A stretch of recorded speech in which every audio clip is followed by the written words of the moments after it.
আসসালামু আলাইকুম বন্ধুরা, আজকে আপনাদেরকে খুবই গুরুত্বপূর্ণ ইন্টারেস্টিং একটি ভিডিও দেখাতে চলেছি। বাবা রামদেব পবিত্র কোরআন সম্পর্কে এমন কিছু কথা বলছে যা শুনলে আপনারা আশ্চর্য হয়ে যাবেন। কিন্তু রামদেবের যোগ্য জবাব দিয়েছেন ডক্টর জাকির নায়েক। রামদেব বলছে, পবিত্র কোরআনের মধ্যে কি কোনো এগ্রিকালচার সায়েন্স আছে? কোরআনের মধ্যে কি কোনো বিজ্ঞান আছে? কোরআনের মধ্যে কি স্বাস্থ্যবিজ্ঞান আছে? মেডিকেল সায়েন্স আছে কি? কোরআনের মধ্যে, বাইবেলের মধ্যে কিভাবে চলাফেরা করতে হবে, মানুষের সাথে কেমন ব্যবহার করতে হবে, মানুষের মধ্যে একে অপরকে ভালোবাসতে হবে, এই সব কথা পাওয়া যাবে। কিন্তু কোরআনের মধ্যে সায়েন্স পাওয়া যাবে না, মেডিকেল সায়েন্স পাওয়া যাবে না, ম্যাথ পাওয়া যাবে না, এগ্রিকালচার পাওয়া যাবে না, পলিটিক্যাল সায়েন্স পাওয়া যাবে না, স্বাস্থ্যবিজ্ঞান সম্পর্কে পাওয়া যাবে না। কোরআনের মধ্যে কিছুই নেই। এই সমস্ত কথাগুলো রামদেব বলার পর আবারও বলছে, আমাদের বেদের মধ্যে যা লেখা আছে, যা জ্ঞান আছে, সর্বগ্রন্থর থেকে সর্বশ্রেষ্ঠ গ্রন্থ। এটা ভারতের সংস্কৃতির গৌরব, আমাদের কারোর প্রয়োজন হয় না। বন্ধুরা, কোরআন সম্পর্কিত অনেক কিছু কথা বলছেন যা শুনলে আপনারা আশ্চর্য হয়ে যাবেন। আপনারা দেখতে থাকুন তিনি কি বলছেন, এবং ডক্টর জাকির নায়েক সেই সমস্ত বলা কথার যোগ্য জবাব দিয়ে দিচ্ছেন। दुनिया की संस्कृति 2-3 महापुरुषों के इर्द गिर्द सिमट जाती है। मैं कुरान और बाइबल वालों से पूछता हूँ कि क्या कुरान में मैथमेटिक्स है? क्या कुरान में साइंस है? क्या कुरान के अंदर एग्रीकल्चर साइंस है, कृषि विज्ञान है? क्या उसके अंदर स्वास्थ्य विज्ञान है, उसके अंदर मेडिकल साइंस है? कुरान में, बाइबल में आपको अच्छी बातें मिलेंगी, अच्छा जीवन जियो, अच्छा व्यवहार करो, आपस में प्यार करो, लेकिन कुरान में आपको मेडिकल साइंस नहीं मिलेगी, पॉलिटिकल साइंस नहीं मिलेगी, मैथमेटिक्स, फिजिक्स, केमिस्ट्री नहीं मिलेगी। हमारे वेदों ने जो हमें ज्ञान दिया उसमें सारे संसार का श्रेष्ठ ज्ञान समाई। ये है भारतीय संस्कृति का गौरव। हम किसी का अनादर नहीं करते, लेकिन हमको किसी आयातित धर्म, संस्कृति, मत, पंथ, संप्रदाय की आवश्यकता नहीं है। ये संदेश है भारतीय संस्कृति उत्सव का। आज हम कोशिश करेंगे ये तहकीक करने की, कुरान और जदीद साइंस मिलते हैं या टकराते हैं। इस मौजू पे हम इंशाअल्लाह तस्करा करेंगे। एक मशहूर साइंसदान, फिजिसिस्ट और नोबेल प्राइज विनर जिसका नाम एल्बर्ट आइंस्टाइन था, उसने कहा, science without religion is lame and religion without science is blind. Science मजहब के बिना लंगड़ी है और मजहब साइंस के बिना अंधा है।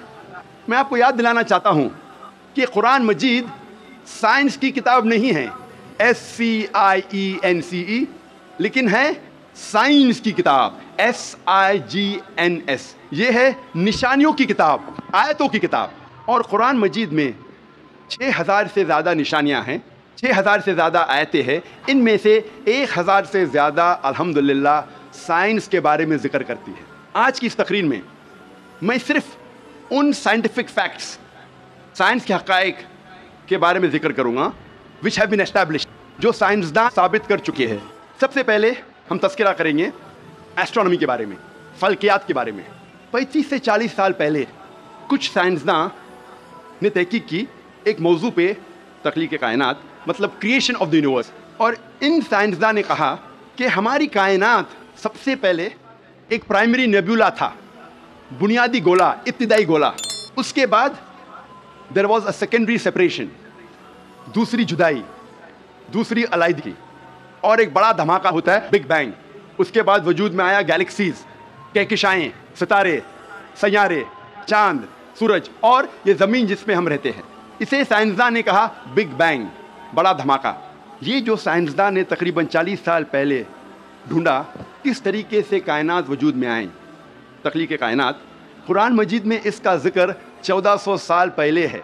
और मैंने इस तकरीर के शुरू में एक आयत की तिलावत की, सूरह अंबिया की, सूरह नंबर 21, आयत नंबर 30, जहाँ अल्लाह सुब्हानहू व तआला फरमाते, अवलम यरल लज़ीना कफ़रू, क्या इनकार करने वाले ये नहीं जानते, अन्ना समावाति वल अर्द कानता रतकन फफतकनहुमा, कि ज़मीन और आसमान एक थे, जुड़े हुए थे, और हमने उन्हें जुदा किया। ये जो तख्लीक़ कायनात, creation of the universe, big bang, बड़ा धमाका, जो साइंसदान को 40 साल पहले पता चला, कुरान मजीद में इसका जिक्र है 1400 साल पहले। कुरान मजीद में अल्लाह सुब्हानहू व तआला फरमाते हैं सूरह फुसिलत में सूरा नंबर 41 आयत नंबर 11 और 12 में कि अल्लाह सुब्हानहू व तआला ने आसमान की तरफ देख के कहा जब वो धुआं था कि आसमान और ज़मीन एक साथ आ जाओ, विलिंगली और अनविलिंगली, अपने मर्जी से या अपने मर्जी के बिना। और उनने कहा कि हम अपने मर्जी से एक साथ आ जाते हैं। कुरान मजीद में लिखा है कि आसमान सबसे पहले धुआं था, अरबी लफ्ज़ है दुखान। और आज के साइंसदान ये कहते हैं कि कायनात बनने के पहले ये आसमान धुआं था।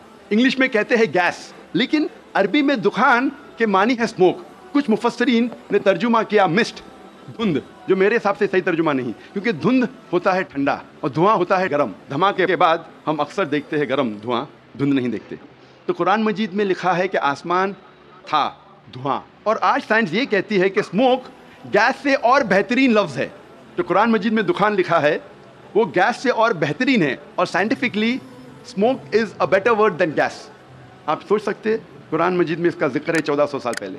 इंसान पहले समझते थे कि ज़मीन सपाट है, चपटी है। सबसे पहली बार अगर कोई इंसान ने ये साबित किया कि दुनिया बेज़वी है, वो ऐसा फ्रांसिस ड्रेक सन 1577 1577 when he sailed around the earth, जब समुंदर पे सफ़र किए दुनिया के गोल, सर फ्रांसिस ड्रेक ने साबित किया कि दुनिया बेज़वी है। कुरान मजीद में इसका जिक्र है 1400 साल पहले। कुरान अल्लाह ताला फरमाते हैं सूरह लुक़मान में सूरा नंबर 31 आयत नंबर 29 में, अलम तरा अन्नल्लाह युलीजुल लैला फिन नहारी व युलीजुल नहारा फिल लैली। अल्लाह सुब्हानहू व तआला ने रात को धीरे धीरे आहिस्ते आहिस्ते दिन में तब्दील किया, और दिन को धीरे धीरे आहिस्ते आहिस्ते रात में तब्दील किया। ये दिन का रात और रात का दिन आहिस्ते आहिस्ते धीरे धीरे तब्दील होना ये सबूत देता है कि दुनिया बेज़वी है। अगर दुनिया चपटी और सपाट होती तो दिन फौरन रात में तब्दील होता और रात फौरन दिन में तब्दील। अल्लाह ताला फरमाते सूरह अज़ुमर में सूरा नंबर 39 आयत नंबर 5 में कि अल्लाह सुब्हानहू व तआला रात को दिन पे लपेटता है और दिन को रात पे लपेटता है। कुरान में अरबी लफ्ज़ है कवारा, जिसके मानी लपेटना। जिस तरीके से एक इंसान फेटा सिर पे लपेटता है, a person coils the turban on the head, उसी तरीके से अल्लाह ताला फरमाते हैं कि रात दिन पे लपेटी जाती है और दिन रात पे लपेटा जाता है। ये दिन का रात और रात का दिन पे लपेटना उसी वक्त पॉसिबल है जब दुनिया बेज़वी है। अगर दुनिया चपटी और सपाट होती तो मुमकिन ना होता। कुरान मजीद में अल्लाह ताला फरमाते हैं सूरह नाज़ियात में सूरा नंबर 79 चैप्टर 79 आयत नंबर 30 में, वल अर्द बाद ज़ालिका दहाहा, और उसके बाद अल्लाह सुब्हानहू व तआला ने ज़मीन को फैलाया बिछोना जैसे। दहाहा के एक मानी है फैलाना, और दहाहा की दूसरी मानी आता है अरबी लफ्ज़ धुइया से, जिसके मानी है बैज़ा, जिसके मानी है अंडा। और हम जानते हैं कि दुनिया गोल है, बेज़वी है, और हम ये भी जानते हैं आज कि दुनिया पूरी तरीके से गोल नहीं है। वो ऊपर और नीचे से from the poles it is flattened, ऊपर और नीचे से चपटी है, जिसे हम कहते हैं अंग्रेजी में जियोस्फेरिकल इन शेप, अर्जी बेज़वी। और ये लफ्ज़ जो दहाहा है वो आम अंडे के लिए नहीं है, आम बैज़े के लिए नहीं, खुसूसन शुतुरमुर्ग के अंडे के लिए, शुतुरमुर्ग के बैज़े के लिए। और जब हम देखते हैं शुतुरमुर्ग का बैज़ा अंडा इस जियोस्फेरिकल इन शेप, अर्जी बेज़वी के शक्ल में है। आप सोच सकते हैं 1400 साल पहले इस किताब में लिखा है कि ये ज़मीन, ये धरती इस जियोस्फेरिकल इन शेप, अर्जी बेज़वी शक्ल में है। पहले इंसान ये सोचते थे ये चांदनी जो है, चांद की रोशनी, ये उसकी खुद की रोशनी है। चंद सदी पहले हमें पता चला कि चांद की रोशनी, चांदनी उसकी खुद की रोशनी नहीं है, ये सूरज की ली हुई रोशनी है, सूरज की मुनअक्स शुदा रिफ्लेक्टेड लाइट है। कुरान मजीद में अल्लाह सुब्हानहू व तआला फरमाते हैं सूरह फुरकान में सूरा नंबर 25 आयत नंबर 61 में, अल्लाह सुब्हानहू व तआला ने आसमान में बुर्ज रखे, तारों के झुंड, और इसमें रखा सूरज जिसके पास खुद की रोशनी है, सुलगता हुआ चिराग, और रखा चांद जिसकी ली हुई रोशनी है।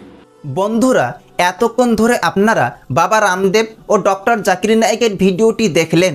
ডক্টর জাকির নায়েক বিভিন্ন গ্রন্থের রেফারেন্স দিয়ে যুক্তি তর্কের মাধ্যমে সমস্ত কিছু তথ্য প্রমাণ দিয়ে বুঝিয়ে দিলেন যে কোরআনের মধ্যে কি নেই। কোরআনের মধ্যে যাবতীয় সব কিছুই আছে। খুবই ভালোভাবে সুন্দরভাবে বিভিন্ন রেফারেন্স দিয়ে যুক্তি তর্কের মাধ্যমে বুঝিয়ে দিলেন যে কোরআনের মধ্যে সব কিছু পাওয়া যায়, সব কিছুই আছে।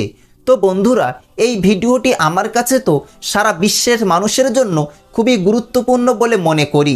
যদি আপনারাও মনে করেন যে এই ভিডিওটি খুবই গুরুত্বপূর্ণ, তাহলে এই ভিডিওটিতে একটি লাইক দিয়ে সোশ্যাল মিডিয়ার সমস্ত জায়গায় শেয়ার করে সকলকে ও সকল মুসলিম উম্মাহকে দেখার সুযোগ করে দিন। আবারও দেখা হবে পরবর্তী কোনো এক ভিডিওতে ইনশাআল্লাহ। ততক্ষণ পর্যন্ত নিজের এবং আপনজনের প্রতি খেয়াল রাখবেন। আল্লাহ হাফেজ।